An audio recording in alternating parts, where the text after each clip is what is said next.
Down the walk, we'll be back in Washington and good to you all.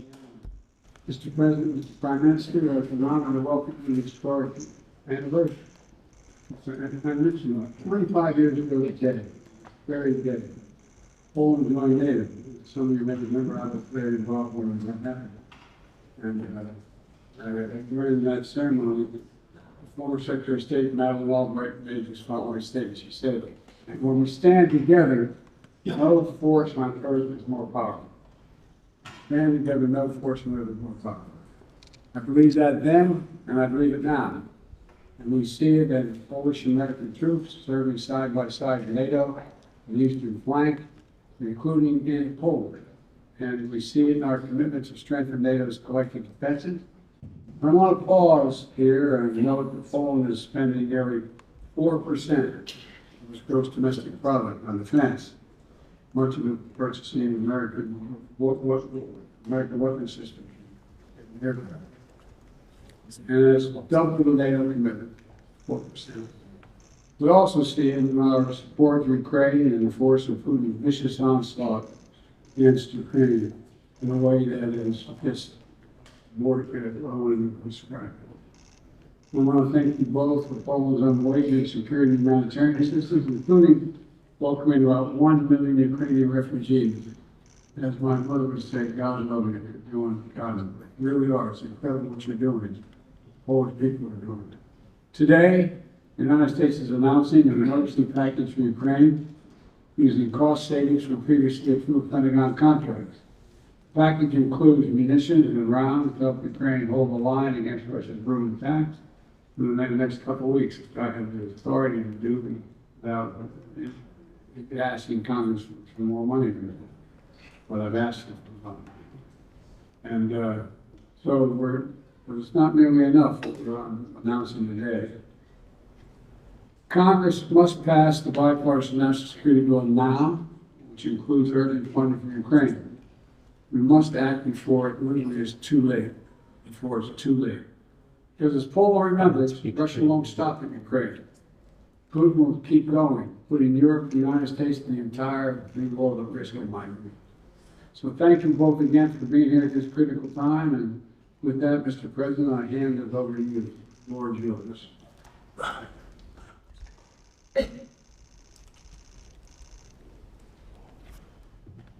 Mr. President, ladies and gentlemen, exactly 25 years ago, on the 12th of March 1999, Poland, the Czech Republic, and Hungary joined the strongest alliance in the world. The dream of many generations of Poles came true. There is no better place to celebrate this special anniversary than the White House. Courageous decisions were made right here in the capital of the United States by both Democrats and Republicans. NATO expanded to the east. Poland joined the free world, the West, where it has always belonged. And for those courageous decisions, for their unwavering support, I would like to thank all the Americans who contributed to them. I express these thanks to you, Mr. President, bearing in mind that at the time you were one of the leaders of the support in the US Senate for Poland's accession to NATO. I thank you on behalf of millions of Poles. Thanks. During these 25 years, we have shown that we are a reliable and proven ally.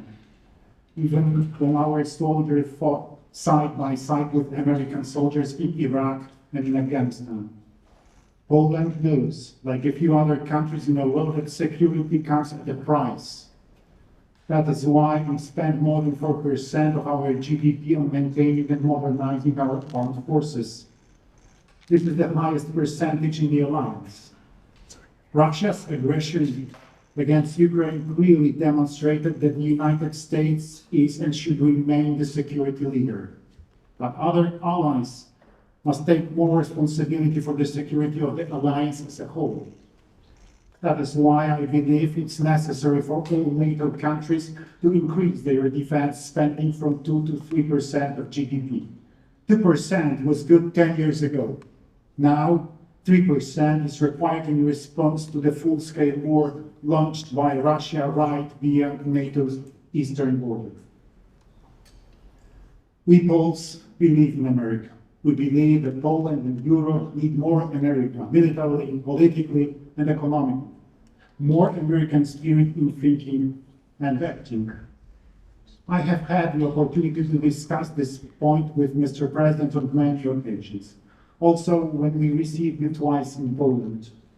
A year ago, when we met in Warsaw, I announced that when Poland would chair the Council of European Union in the first half of 2025, our top priority would be to deepen cooperation between the United States and the EU. We are working consistently in this direction in Poland. That is why we are buying the most advanced American weapons in the world: Abrams tanks, F-35 fighter jets, Apache helicopters, or HIMARS missile launchers. Close cooperation with the US also applies to other important areas, such as energy. Work is already well advanced on the construction of Poland's first nuclear power plant, which we are building with American companies. Tomorrow in Georgia, I will have the opportunity to visit such a modern nuclear power plant. We attach great importance to further American investments in Poland. I hope that our joint visit with the Prime Minister will contribute to deepening bilateral economic relations. We invite new American companies to come to Poland.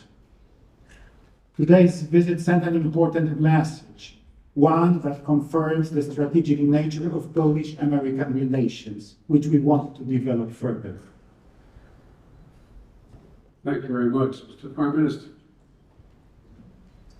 Mr. President, I would like to thank you not only for inviting us for the anniversary of Poland's membership in NATO, but first of all for the fact that you never forgot why NATO was established. Because some did forget.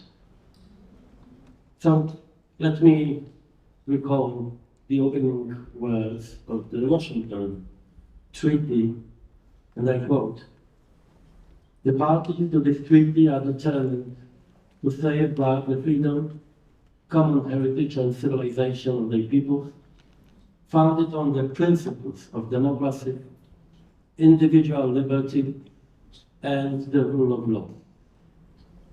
Thank you, Mr. President, for your permanent fight for those principles. And we also remember, President said, remember also your engagement, your efforts. 25 years ago, you were the senator in this NATO's enlargement process. Thank you. And I want you to know that your campaign 4 years ago was really inspirational for me and for so many Poles. And we were encouraged, and you know for what? After your fight, after your efforts, and your determination. It was something really important for not only for the United States.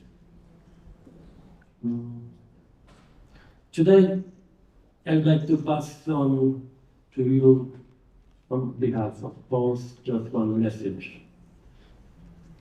Our country is now a stable democracy, predictable for our allies, on which the security of the whole region hugely depends. When we Poles started on our road to the West, Pope John Paul II said, "There can be no just Europe without an independent Poland." And today, I would say there can be no safe Europe without a strong Poland. And of course, I would say also that there can be no just Europe without a free and independent Ukraine. We are here today with President Duda also to reaffirm that Poland is and will be a solid and lasting pillar of the transatlantic community, no matter who wins the elections in our country.